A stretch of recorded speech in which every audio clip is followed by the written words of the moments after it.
On n'a pas les réponses, mais on a les questions. La question d'après. Bonjour à tous, je suis Fantine, votre chroniqueuse de la question d'après, et aujourd'hui avec Émilie et Elena, on va parler d'un sujet qu'on ressent tous, l'inflation. Les prix augmentent, le pouvoir d'achat diminue, mais économiquement, qu'est-ce que ça signifie vraiment ? C'est ce que nous allons voir dans cet épisode. Top chrono. Alors, tout d'abord Fantine, l'inflation, c'est une hausse générale et durable du niveau des prix. Ce n'est pas juste un produit qui augmente, c'est l'ensemble de l'économie. Et en zone euro, elle a dépassé les 2% visés par la Banque Centrale Européenne selon Eurostat. Ce qui est intéressant, c'est de comprendre d'où elle vient. Fantine, est-ce qu'on peut dire que c'est uniquement lié au Covid ? Pas uniquement, mais évidemment, ça a joué un rôle majeur. Après la pandémie, on a eu un choc d'offres négatif. Des pénuries, une hausse du coût de l'énergie et des chaînes de production désorganisées. Les coûts de production ont ainsi augmenté. Et quand les coûts augmentent, les entreprises ajustent leurs prix pour préserver leurs marges. C'est ce qu'on appelle l'inflation par les coûts. Mais il y a aussi la demande. Elena, tu peux expliquer ce qu'il s'est passé à ce niveau-là ? Tout à fait. Après les confinements, tout simplement, la demande globale a fortement rebondi. Les ménages avaient accumulé de l'épargne et les politiques budgétaires expansionnistes ont soutenu la consommation. On s'est retrouvé avec une demande élevée face à une offre qui est totalement limitée. Et c'est ce déséquilibre offre-demande qui crée une pression inflationniste. Les prix augmentent parce que les entreprises savent bien que la demande reste forte. Mais concrètement, quelles sont les vraies conséquences pour les ménages ? La première conséquence, c'est la baisse du pouvoir d'achat. Si le salaire nominal n'augmente pas autant que les prix, le salaire réel, lui, diminue. Et ça modifie les comportements. Les ménages réduisent leur consommation et les entreprises deviennent plus prudentes sur l'investissement.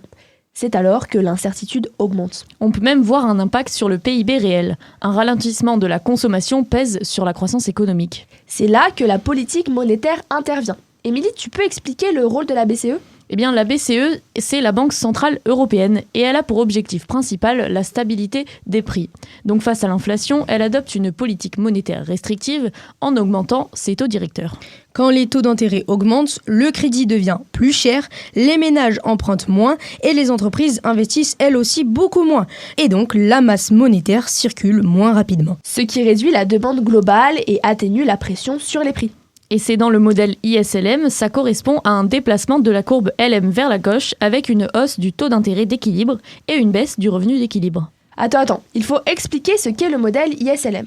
Tout simplement, c'est un outil macroéconomique qui analyse les interactions entre le marché des biens et des services, donc ça c'est la courbe IS, et le marché monétaire, la courbe LM. Il montre comment les taux d'intérêt influencent la production réelle et la demande globale dans l'économie. Mais cette stratégie a un coût. Une baisse de la demande peut entraîner une hausse du chômage conjoncturel. On retrouve l'arbitrage inflation-chômage de la courbe de Phillips à court terme.